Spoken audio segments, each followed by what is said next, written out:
Good morning, everyone. Good afternoon. Good evening to everyone joining us from around the world. It's a pleasure to welcome you to today's session on building country capacity for multi-stakeholder partnerships. This is certainly a critical area of focus as we push forward to the implementation of the 2030 Agenda for Sustainable Development.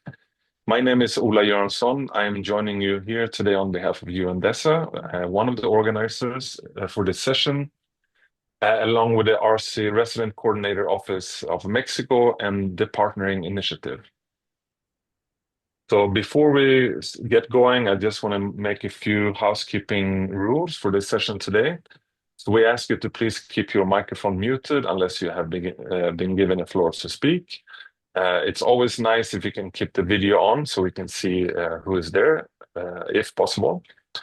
This session is being recorded, so we will post the recording afterwards on the SDG in Practice website.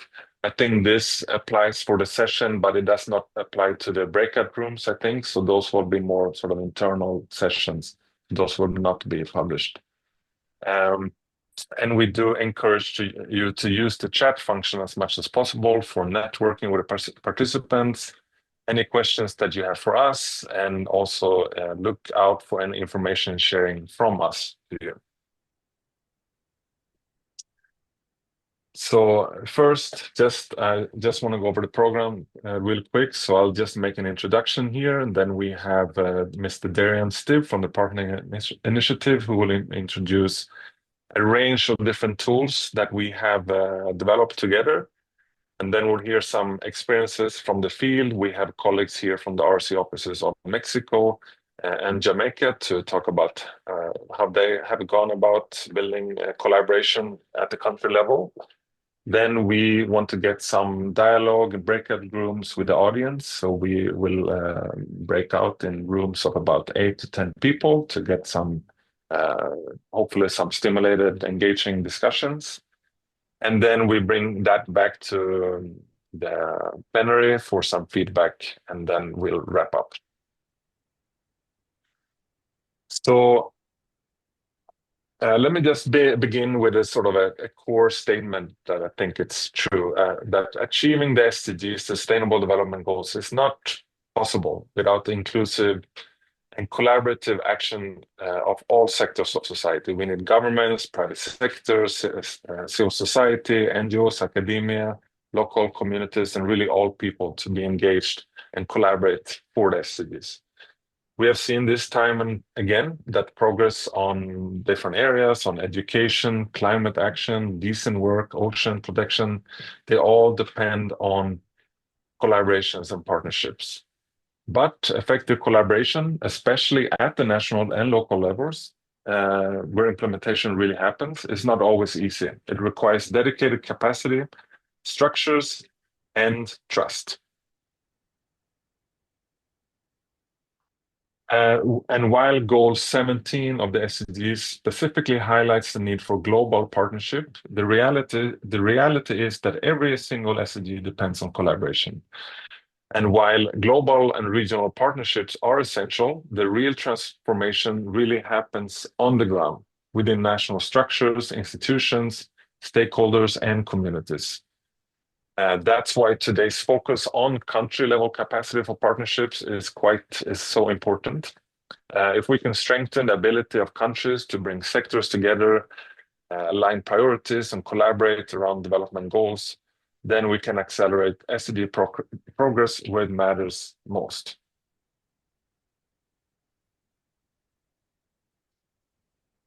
But as I mentioned, cross-sector collaboration doesn't happen by default. It really takes an intentional investment in capacity at all levels. There are 3 core foundations that countries need in place to support effective multi-stakeholder partnership. First, we need to equip individuals, people with the right skills and a mindset. Things like active listening, trust building, and systems thinking, and really to understand the value of collaboration. Second, we need organizations to be set up to be able to set up internally to collaborate, to be fit for partnering, with the strategies, structures, and internal culture to support external collaboration. And thirdly, we need platforms, spaces where different actors and sectors can come together around shared priorities to co-create solutions and build relationships over time. Recognizing this, UNDESA, together with TPI, has launched the 2030 Agenda Partnership Accelerator project. The accelerator supports governments, stakeholders, and UN country teams and resident coordinators in creating the enabling environment for partnerships by strengthening capacities, systems, and platforms for collaboration. Through the accelerator, we work to ensure that countries are not just encouraged to collaborate, but are actually equipped to do it well. We support the development of strategies and landscape assessment, facilitation of dialogues and delivery of trainings, to build long-term institutional and human capacity for partnerships. The accelerator also provides a suite of practical tested tools and approaches that countries can use to strengthen their partnership ecosystems. These include partnership landscape assessments. These help countries and stakeholders to understand who's doing what across sectors, identify existing and potential partnerships, and uncover gaps and opportunities. National partnership forums, which brings together stakeholders around national development priorities, helping to build alignment, momentum, and mutual accountability. And partnership ideation workshops, which serve as spaces to co-create new ideas, strengthen skills, and build trust among actors who may not have previously worked together. These tools have already been applied to various country contexts, including in Mexico and Jamaica, Maldives, Bahamas, Sri Lanka, to name a few. And some of these experiences is what you will hear later today in this session. So as we look ahead, it's important to remember that capacity building, and this is not a one-time intervention, not a one-off intervention. It's a long-term process, one that must be embedded in international systems and supported through ongoing investment. The tools do exist, and we have seen that they do work. So what we need now is scale and the political will to integrate partnership building into the core of national development planning and implementation. This session has been designed to provide some practical insights and real-world examples that can inspire action and inform your own work. Let me just close by emphasizing that UNDESA stands ready to support you, whether through the Partnership Accelerator or other avenues, as we work together to advance more effective, inclusive, and impactful multi-stakeholder partnerships for the SDGs. Thank you very much. And now I'll hand over to Darian to run the show from now on. Thank you so much for your attention.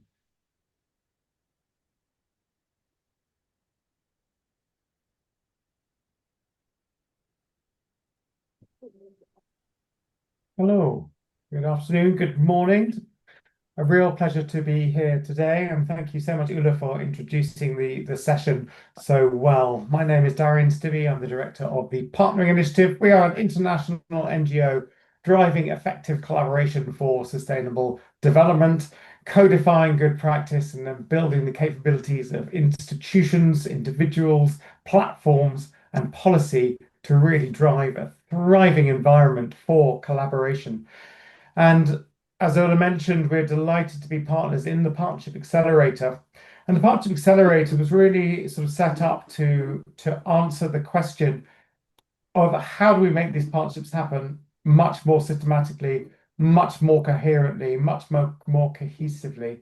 And in a way, what we're saying is that in society, we have all societal sectors, the different colors here, and we need to find ways to be able to systematically bring them together, to align the resources of government, of business, of the people, of academia, of media, towards delivering transformational development. And we set out to basically develop a set of approaches and methodologies, as Ulla has mentioned. And I'm going to just present a few of them here today. Now, as we were originally developing these, or it was originally for the RCO, the UN Resident Coordinator Office, at least the guidance we've created was for them and for governments. It is all of it is completely applicable by governance as well. But I've just got the document I'm going to show you today is basically the RCO partnering toolkit. All approaches can be used in multiple different ways. So the toolkit provides sort of a series of different tools and guidance. So we heard briefly mentioned by Ula the idea of partnership landscape mapping to be able to understand what's going on already in a country and where the potential for collaboration across societal sectors is. And we're not going to talk too much today about the partnership strategy for the UN country team, but of course the UN system has huge potential to be able to support and develop and catalyze partnerships. And the UN country team, of course, needs to be as coherent and collected and collectively be able to engage with all of the sectors within a country in a very sort of coherent way. And in fact, two of the tools, both the partnership strategy and later on looking at the UNCT's collaborative effectiveness, are really about how to make that happen as seamlessly as possible to create sort of one UN when it comes to engaging with multiple different sectors. The other tool we are going to look at is this concept of the partnership forum. What are those mechanisms for engagement? And then the partnership ideation workshops. How do we come up with ideas? How do we engage stakeholders to really sort of own those new innovative partnership ideas? So we'll just start with the landscape mapping. And the purpose of this is really to see what the government can do, what the RCO can do, what are the areas where there's real potential for collaboration. So it's looking at where have there been partnerships in the past that have been successful. It's looking at who are the different players involved in terms of, for example, is there a business association or multiple different business associations that we could engage with to be able to bring multiple companies around the table, or indeed really understand what the business interests and issues are to see if we can develop partnerships around those issues. For example, around skills development, clearly a absolutely important business issue, but also an issue when it comes to the development of a country, massively important for government as well. And so in these landscape assessments, I think we've done maybe around sort of 8 of them in countries around the world. It really does identify those thematic areas where there's the strongest partnership, as well as looking what existing mechanisms there are. Because of course you want to use whatever existing mechanisms that are already engaging the different sectors as much as possible. It also provides an overview of the whole landscape of development actors and something of their interests in each of the different areas. And the way it tends to be done, or the way that we've done this, is taking on a consultant that the consultant themselves need to be well networked and be able to sort of go through talking with government people, business associations, civil society networks, donor networks, etc., really trying to engage as many of the key stakeholders as possible to understand their interests, to understand where there is this alignment across the societal sectors in order to then identify those potential areas. And as part of the toolkit, we have things like example terms of reference that can be given to the consultant to develop the landscape. We found while doing this that actually having interviews as well was where the consultant videoed interviews was really important, because it just then we can then use that to demonstrate to others the importance of collaboration. So that's the sort of the first tool, the partnership landscape assessment, and that gives you a real idea of the potential areas where partnerships have sufficient buy-in and a real potential across sectors. So often what we did with countries was to take that landscape analysis as an input into some sort of partnership forum. And these partnership fora are an opportunity to really bring together all different sectors within the country to be able to sort of both raise awareness of the role that each sector plays in the sustainable development of the country and raise awareness of how multi-stakeholder partnerships that can combine the different resources can deliver win-win opportunities. So win for business, win for government, win for people. And the forum is both about sort of inspiring people, companies, NGOs, government departments to want to become involved in MSPs, but it's also an opportunity to begin the process of partnering, to be able to present the sort of the landscape analysis in a way that can demonstrate where those real opportunities are, to get interest, and actually then be able to sort of potentially kick off a process within those particular areas where enough interest is shown. In the toolkit, we have a whole set of ideas of how to plan such a forum, who to invite, who to do the inviting. For example, if you can get a minister to do the invitations, then people are going to be much more likely to come. We talk about how to decide the focus of it, how to design it, how to design an agenda, as well as how to send out the invitations and engagement. And we have examples of partnership forums. We have an example with a complete agenda for what took place, both in terms of showcasing multi-stakeholder partnerships. We talk about getting a champion to stand up and speak at the beginning, hopefully potentially a minister, but as long as it's somebody or a business person who can really stand up and make the case for these partnerships, that can be hugely important. Then sort of table activities to really get people talking about particular issues and opportunities. The invitations for these types of forum are really important. The invitations cannot be a dry invitation saying you are requested to come to an important event. What we want to do is in the invitations is really look at their interests. So this is an example of a forum, partnership forum event where we talked about business leaders and the challenges that they may have, and that's why they need to come. We talked about civil society or education leaders about why they would want to come to such a forum. And it really sort of by emphasizing you'll see in the middle, come join the Minister of Education and other leaders from education, business, and civil society. It's really trying to make it high level and engaging that people will want to come. Because many of to many people, the multi-stakeholder approach is not familiar. So it is around ensuring ways to get them to the table and then get excited in these fora. There's a complete checklist of how to run the fora also included in this toolkit. Okay, so that's around the partnership forum.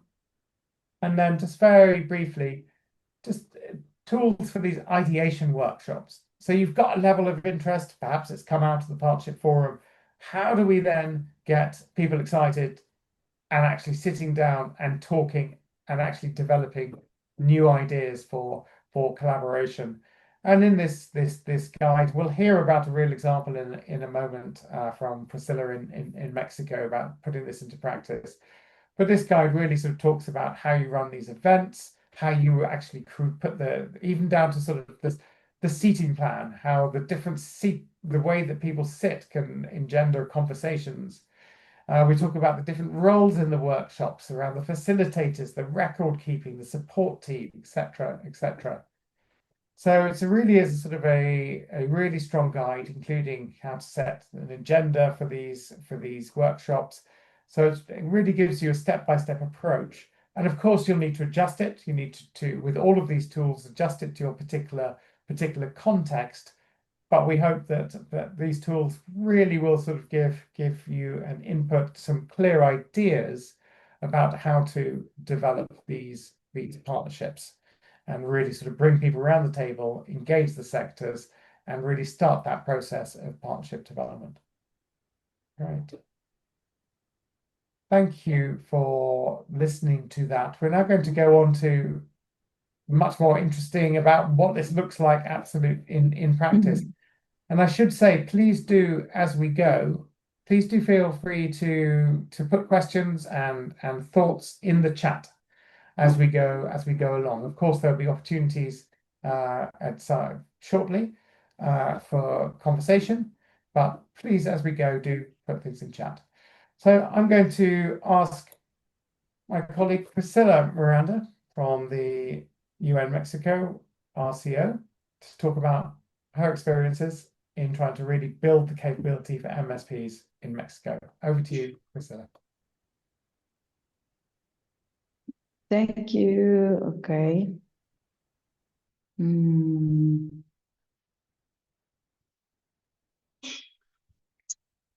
Can you hear me now? We can hear you well, yes. Perfect. Thank you, Darian and Ola, for the introduction. I'm just going to share a few insights of our experience in Mexico.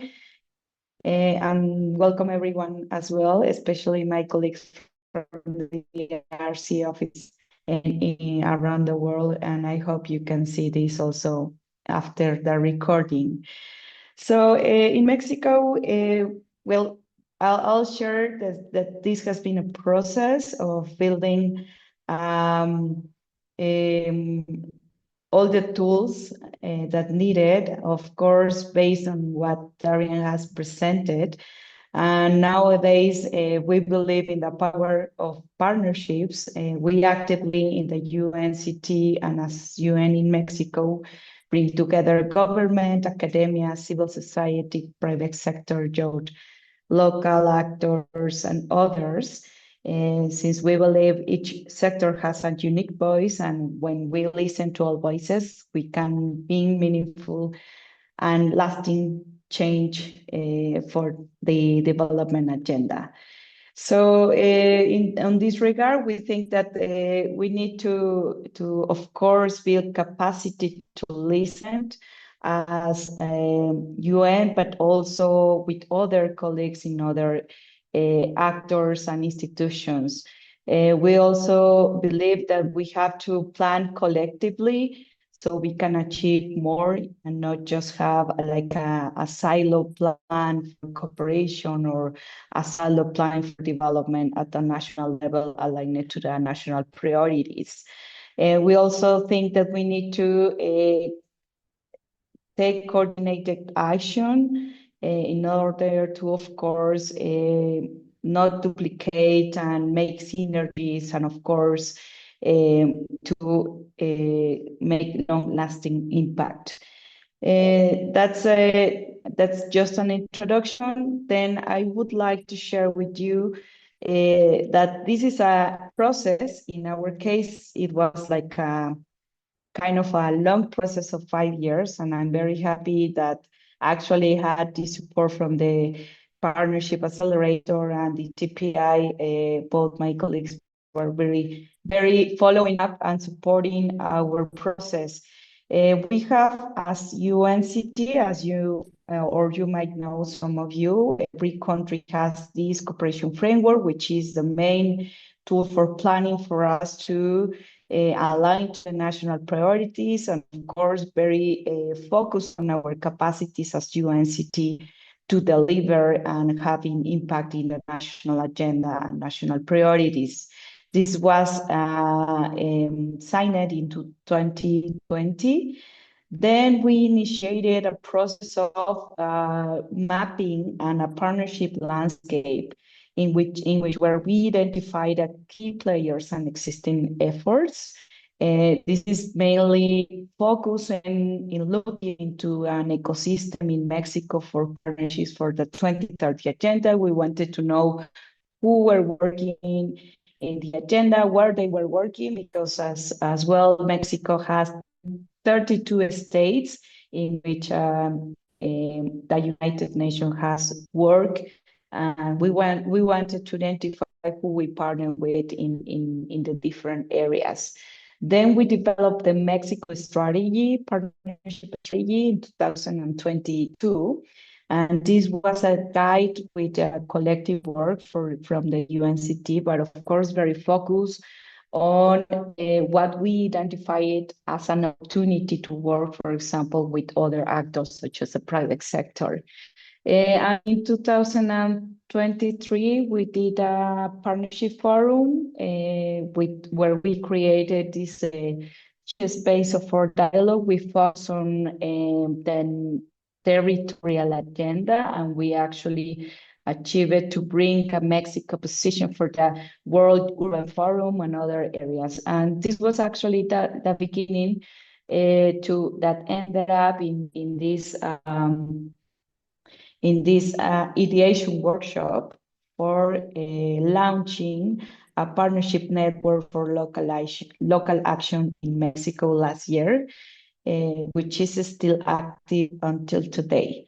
So just to share with you that this is a process. For us, it was like a process of 5 years, but it was a very meaningful one in which we adopted as a UN a unified approach for partnerships, because many institutions, they sometimes have different guidance for partnerships, but try for all to have a common vision on this. Also, these show us challenges, but also opportunities with different actors who we were working with and who we wanted to, reinforce that partnership with, and also people or actors that were already left behind, and how to include everyone, such as, for example, indigenous people, Afro-Mexican, and also people with disabilities. This was a space to create dialogue, connections, and shared purpose, coordinated actions. Of course, we aimed and we actually put this partnership strategy together with the mobilization of resources strategy in order to make this resource efficiency and avoid the duplication. And we, of this process, created local ownership and meaningful engagement, putting the practice of the tool in the field. As Darian was saying, we were not the only ones that were, for example, inviting people for the events and organizing. We always try to have these champions. Government or the private sector were very key to, they have a role in all these different moments. As of today, we are actually organizing 5 multi-stakeholder dialogues in Mexico. Each of them have more than 100 people coming together in different spaces of dialogue, but also different topics regarding our new cooperation framework, which is from 2026 to 2031.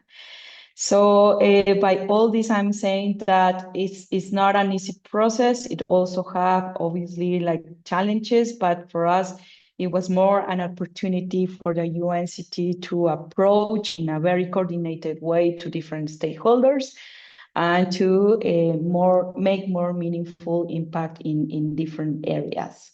And on this regard, I'm just want to share final challenges, but also recommendations to use these tools that for us were very useful.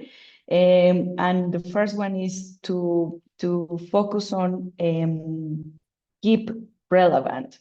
And this is something kind of easy to say, but it's not very easy to put into place. You have to, of course, have someone that to follow up as for example, the very minimal details of sending an email, or to writing the letter for invitation, or put in a place a room for dialogue, etc. So this is, I think, important. Then stay grounded in a way that we always try to revise if we have to change our action plan of the strategy.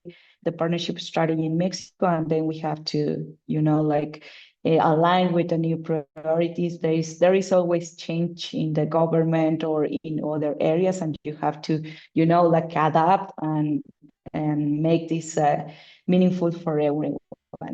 Also, the ownership is very important. As I was saying, stakeholders have to not just participate, but they have to lead and share responsibility for these different spaces, and also the follow-up. People will always go to these spaces and expect something in return. So we always try to follow up and of course, identify where we can create more synergies in other spaces. Sorry. Also, I think something important is the funding, not just for the different spaces, but also for supporting long-term partnerships. This is something difficult nowadays, also for programming and everything. But I think investing in partnerships is really important, since this is actually the space where we can save money, save resources, not just on money or financing, but also like complementing with non-financial resources. The other one is related to keep the tools and the content updated and aligned to the real needs of all the stakeholders.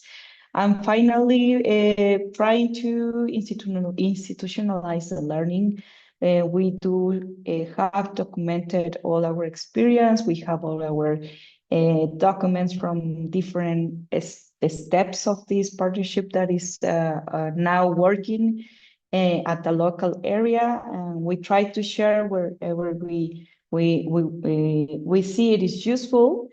And of course, a space of improvement is always important. And so that's the very quick experience from Mexico. I hope you find it interesting. And for us, partnership is not a side activity. It is a core strategy for sustainable development. And we here in the UN in Mexico are committed to walking to this path with all the stakeholders step by step. And as you see from the beginning, we always engage with all stakeholders, find these champions, and that's the core of our work, and that's the reason why we are still working with everyone. And thank you very much. Thank you so much, Priscilla. That's very much appreciated. It's wonderful to see just how systematic you've been in Mexico, like on every step of the way, from the development of your strategy in the first place, through to the landscape analysis, the partnership forums, the partnership ideation workshops. I'm wondering if anyone has any questions, if you just want to start putting them in the chat, and then we'll have our colleague from Jamaica is going to talk about their experiences, and then we'll immediately go to questions, so that to really understand the experiences in Mexico and in Jamaica. So, Maxalia, I wonder if I could ask you to join and just tell us about your experiences and the tools that you've used in Jamaica. Thank you so much. Thank you, Darian. Good afternoon, everyone. I'm so grateful for the opportunity to share a bit about our journey in strengthening multi-stakeholder partnerships in Jamaica and also the Bahamas, as we are a multi-country RCO office. Confirming you're able to hear me before I go any further? Yes, all good. Yes, perfect. Okay, so as part of the RCO team, or collaboration with UNDESA and TPI has been instrumental in shaping our approach to partnership building, particularly through the partnership landscape assessment conducted in Jamaica in 2022, and my own participation in the Partnership Accelerator Training of Trainers program. So in my brief reflection today, I will touch on three main tools and platforms that we've used, specifically the partnership landscape assessment, the convening of an annual partnership forum, and also being intentional about building local capacity through the use of the Partnership Accelerator curriculum. So I'll start with the partnership landscape assessment. Similar to what Priscilla has said, it has been a pivotal exercise for us in providing a comprehensive mapping of the actors, the mechanisms, and the opportunities for partnership across various sectors here in Jamaica. It enabled us to identify gaps and strengths in the partnership ecosystem here, highlighting where collaboration was thriving and where strategic engagement was needed. One of the good things about the PLA for us was that it included specific recommendations for the UN country team, which we've been deliberate about trying to implement. The process for us involved desk reviews, stakeholder interviews. You'd have heard Darian talking about some of those processes and the methodology that's involved. And this for us facilitated cross-sectoral dialogue and fostered a shared understanding of roles and priorities and value proposition for achieving the SDGs. For us, the PLA findings continue to inform how we position the UN as a convener and a catalyst, particularly in alignment with national development plans. So our partnership landscape assessment has directly influenced the development of our partnership, the UNCT's partnership and resource mobilization strategy. But we've also seen where individual agencies have benefited from this tool to develop their own internal strategies. And so that has prevented a duplication or replication of that kind of analysis. Our annual partnership forum is a flagship event for us here in the RCO. And so as part of our efforts to strengthen strategic partnerships, we had launched the UN Jamaica Partnership Forum in 2021. So this was in the heights of COVID. We had our first virtual event, and it has been an annual multi-stakeholder platform to drive alignment and innovation and action. As a multi-country office, our team convenes a similar forum in the Bahamas annually. Each year, these fora, they convene government, private sector, civil society, academia, youth, and international development partners to spotlight promising partnership practices and kind of co-convene solutions around shared national priorities. So in Jamaica, for instance, we've managed to engage companies like Meta and TikTok to support various aspects of the forum. And we've used these convenings to launch new initiatives. So, for instance, about 2 years ago, we had a youth partnership forum, and we used that opportunity to launch the UNCT's youth engagement plan and activities that were upcoming from that. We've also used a partnership forum as a platform to sign a declaration of intent to work more closely with the University of the West Indies. Like Priscilla, our forums have engaged over 100 participants for each event, and we tend to co-convene with a partner. Last year, we co-convened our forum with the Private Sector Organization of Jamaica. So the forum's design generally reflects inclusive engagement, partnership ideation, and really systems thinking in order to achieve the type of development gains and the changes that we desire. For us, our forum has become a driver of ecosystem change, cultivating trust, helping us to advance the SDGs and embedding a culture of collaborative delivery throughout the UN country team, but also in the wider ecosystem. Just a bit about the capacity building element of it. And so in parallel, we've been very intentional about building the capabilities and the mindset needed for effective partnerships. This week, in fact, in under 2 hours, we'll be rolling out a partnership accelerator introductory training tailored for our UN EU Youth Advisory Group, aimed at empowering these young change makers to initiate and sustain strategic partnerships themselves. We've held similar trainings with our interagency program coordination group and with civil society and some government representatives in the past.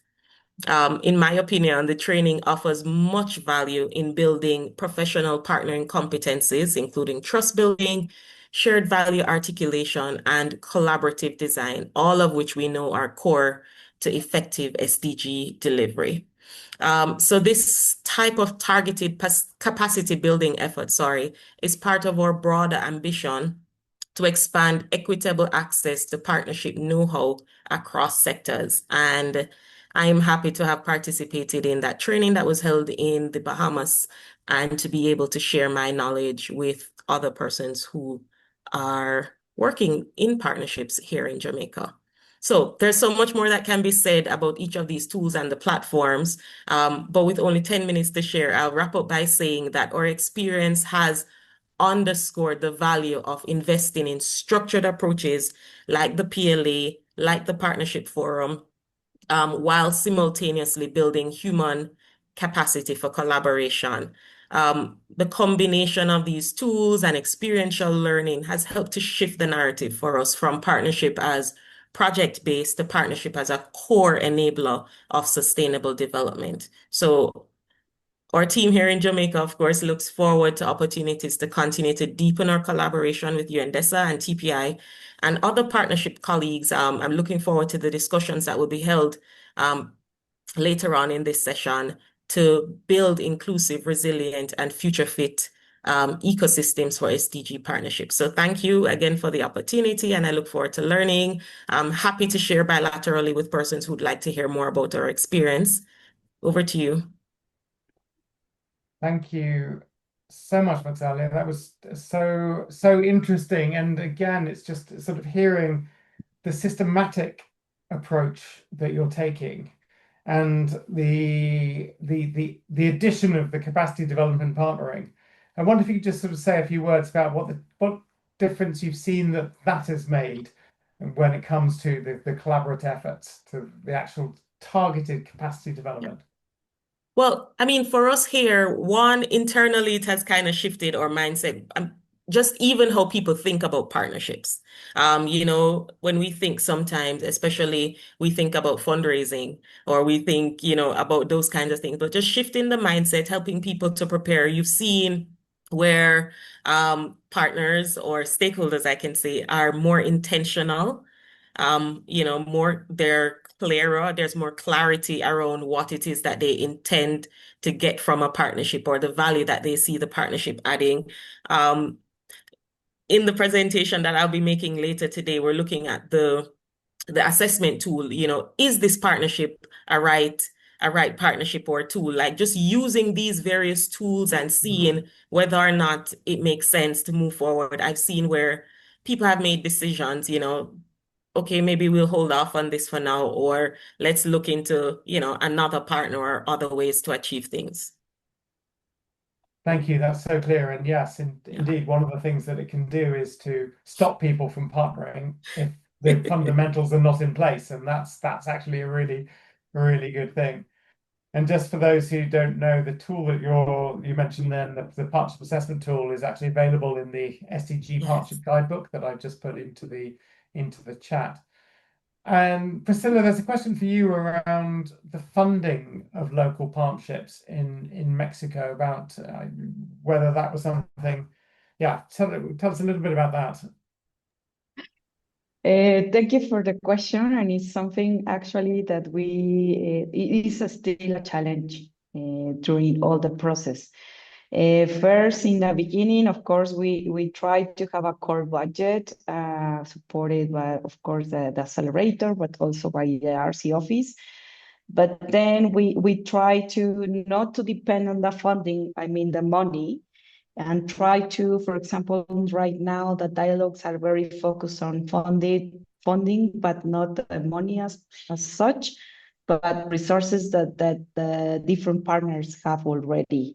And this could be something very simple, such as a computer or TV or, these kind of spaces where you can come together, but you have not the money to pay for, but someone already has the space and then just open the doors for that, no?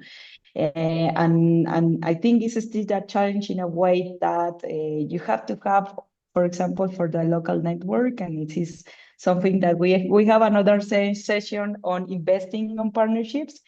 We don't have a challenge here because sometimes if you don't have someone that, as I was saying, have the simple job to send in an email and, sending the save the date for the meeting, then the network or the partnership is not longer meaningful for a lot of people. So I think you have to think on different ways of not just depending on investing or big amounts, but perhaps just to make it sustainable with we already have in our different stakeholders as human resources, such as us, and also with other stakeholders. So I would say that. Thank you so much. And there'll be more discussions around the funding of multi-stakeholder partnerships as well as the environment for partnerships at a session next week on Tuesday at the same time, I think it is. So yes, please do join us for that. We have another question as well, which is to both of you, Priscilla and Maxalia.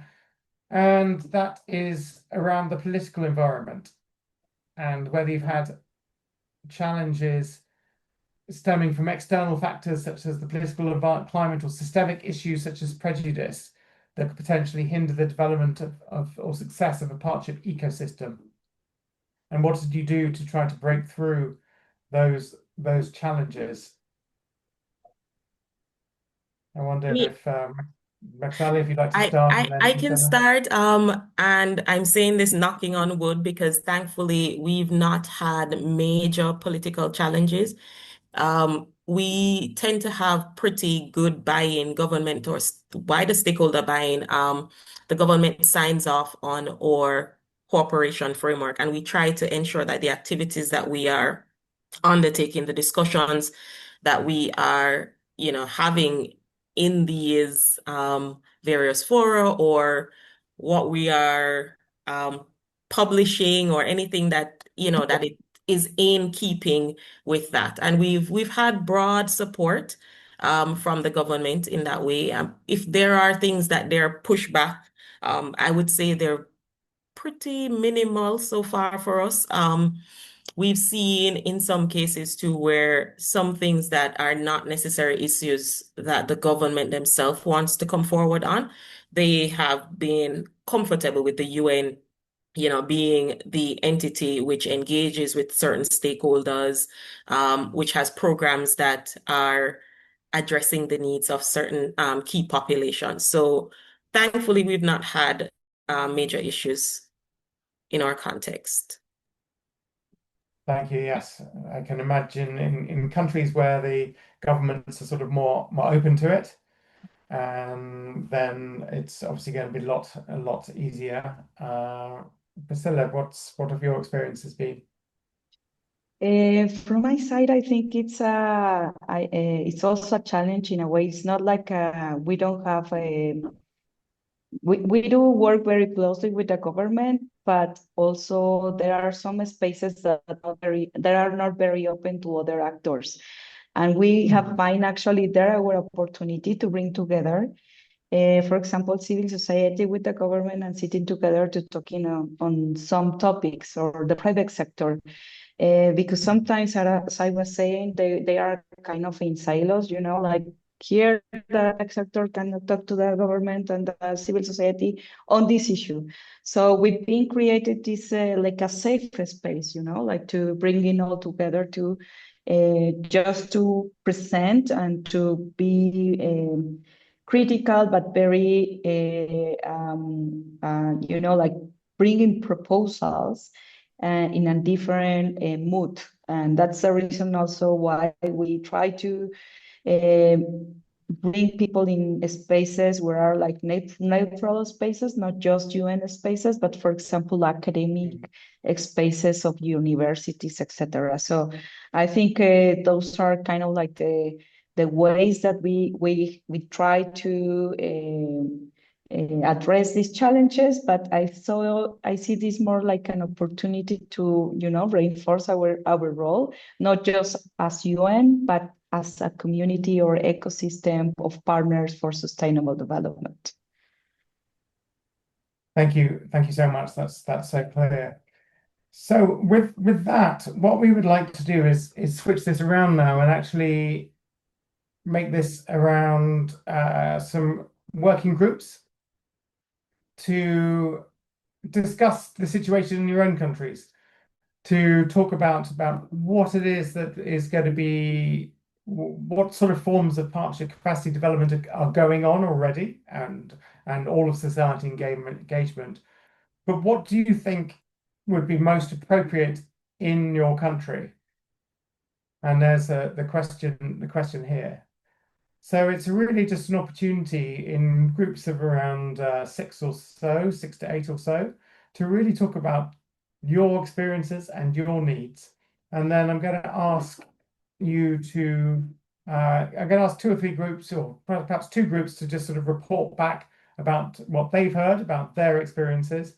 I have included in the chat, as well as the questions, the list of tools that were presented, just to give you some input into your discussions. In case you haven't had much happening in the country, you can look at some of the tools about what might be appropriate. But we'll break now for 20 minutes into working groups to talk about your country, what's happening already, what do you think is going to be needed. Then we'll have 2 groups reporting back. Everybody else could just report back into chat.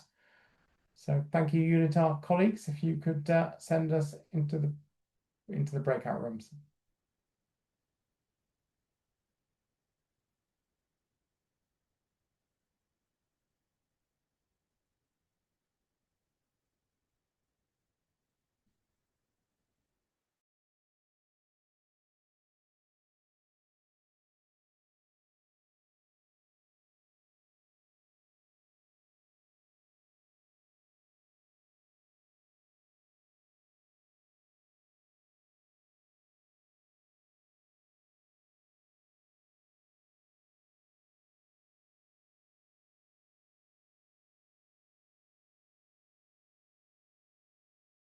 So that's okay.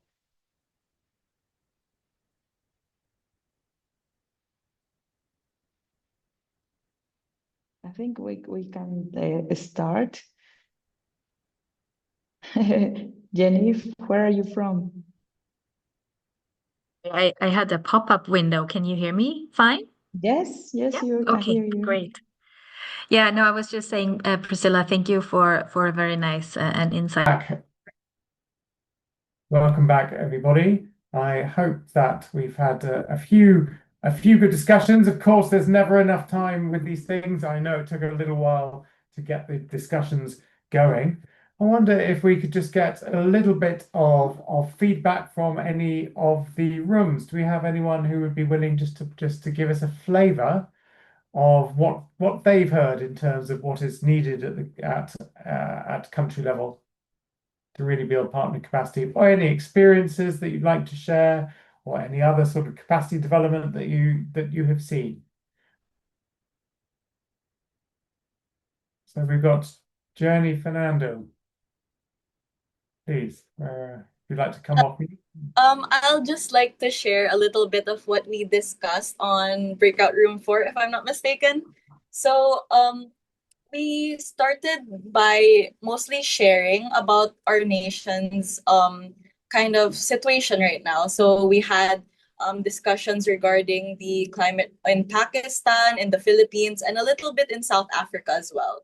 And then after that, we were mostly answering and asking questions regarding possible opportunities, challenges, and such for the youth, since majority, if not all of the people in our breakout room were mostly high school students, actually, who are looking to find more opportunities in regards to partnerships, and also more opportunities to engage in such stakeholder forums like the one here. And then we also had a point in discussion where we also discussed a little bit about how partnerships isn't just with necessarily with organizations or governments, but also with key marginalized groups as well. And then, we lastly again discussed more of how to start and also ask questions on what to do next, especially for us and as the youth. So yeah, that's about it for our group 4. Thank you so much. And of course, it's not just a question of waiting around for opportunities. You are powerful. You can convene, and you can bring people together. And if there's particular issues that are important to you, then engage the right people. Find a champion to collectively write invitations, make it really compelling, and you convene it. I would suggest if there are no other opportunities, if there aren't those opportunities. But thank you so much for giving that feedback. Somebody else like to give some feedback from their rooms, their discussions.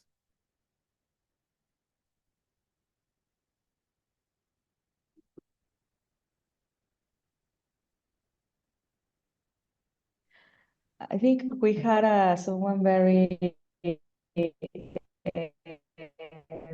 vocal. Perhaps you can share some of what we discussed. I don't know if she's here.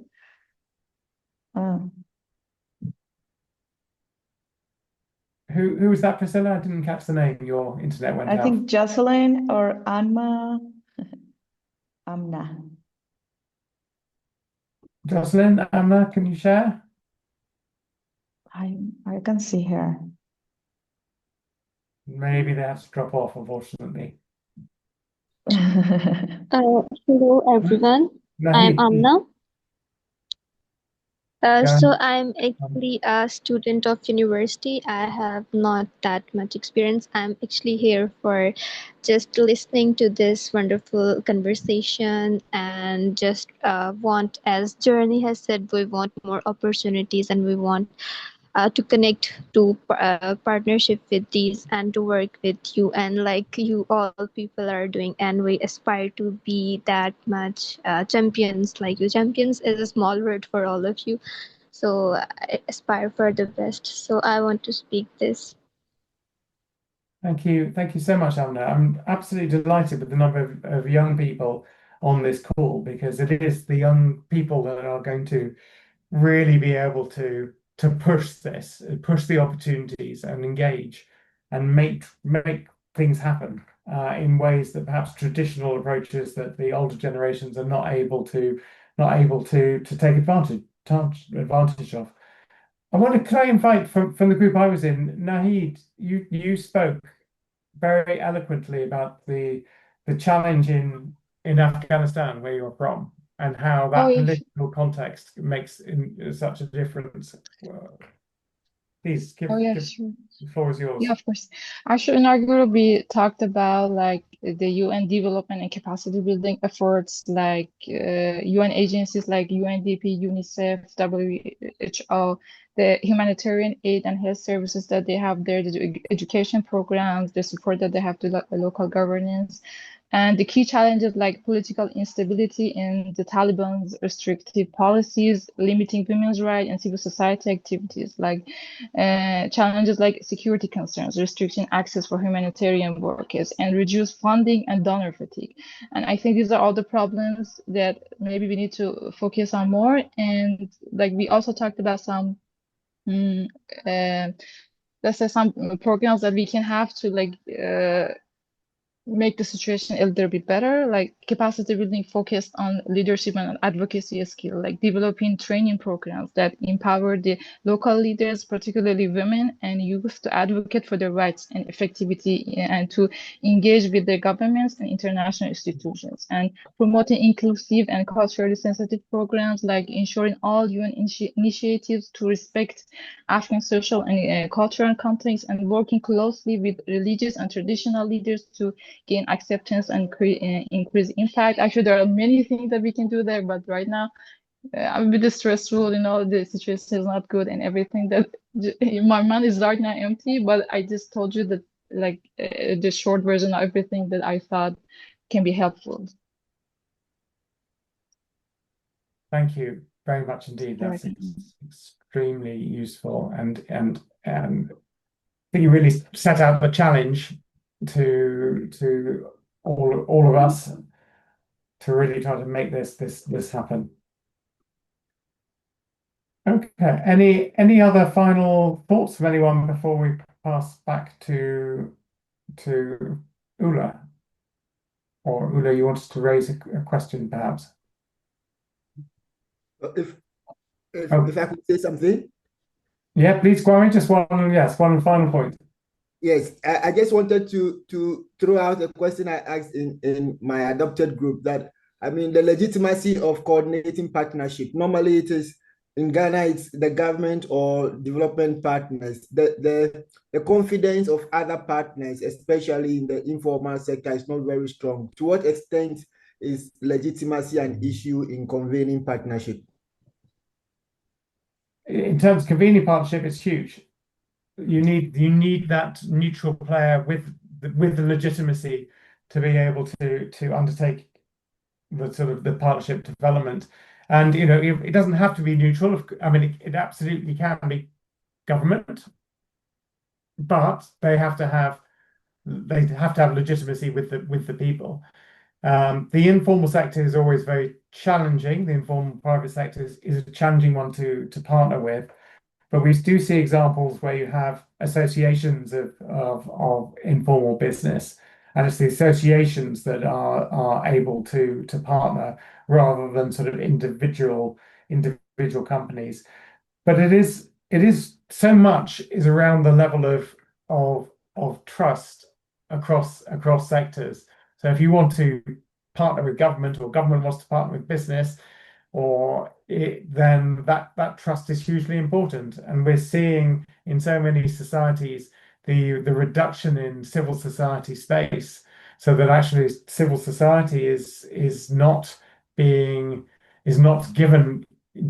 opportunities even to talk and work with government. And so this is a real challenge. If we know we need to have all societal sectors at the table to deliver the SDGs. We know we need to work collectively together. But if there isn't that trust, then it becomes far more of a challenge. What we see then is often it happens much more at the more local level or city level, because if you don't have the trust at the national level, okay, but you can work with real people on the ground. That is where you can still have these multi-stakeholder partnerships happening effectively. Thank you so much, Kwame. Thank you all very much. I'm going to pass back to Ula. Over to you, Ula. Yeah, thank you so much, Darren, and thanks everyone for joining this session and for engaging. I just want to, apart from thanking everyone, I just want to pose a question also and maybe we'll send out a survey or a questionnaire after this so you can have time to think about that. But I'm just wondering if you find these type of trainings, I mean, I'm not even sure we can call it a training, and it's a 90 minutes information sharing session, if you find it useful, or if you would see more longer type of series where we can deep dive into some of the topics around partnership development or anything that might be close to your context. So this is just the question I had myself. I mean, we're always trying to find the best way to be helpful and to make impact. So that's a question I had. I mean, maybe we'll do that as a follow-up rather than now, since we're running out of time. But this is the question that I had in mind, and might not only for partnership training, but for the SDGs in practice overall series. So this is something we do every year during HRPF, and obviously there's always room to improve, but I think we'll do a follow-up message on that. So yeah, I just want to thank everyone so much for joining. I know some of you might be in early time zone, so it's great. I appreciate it. I know Darian, it's in a very early time of the morning, so it's quite tough for him. But thank you so much to Darian and to Priscilla and to Maxalia for sharing their experiences, and thank you to the participants for engaging and giving us the time to talk about our work. I hope it has been inspirational for you, and we look forward to see you in the future. Thank you so much. Thanks so much, everybody. Real pleasure. Thank you so you. much, everyone. Thank you. Thank you very much.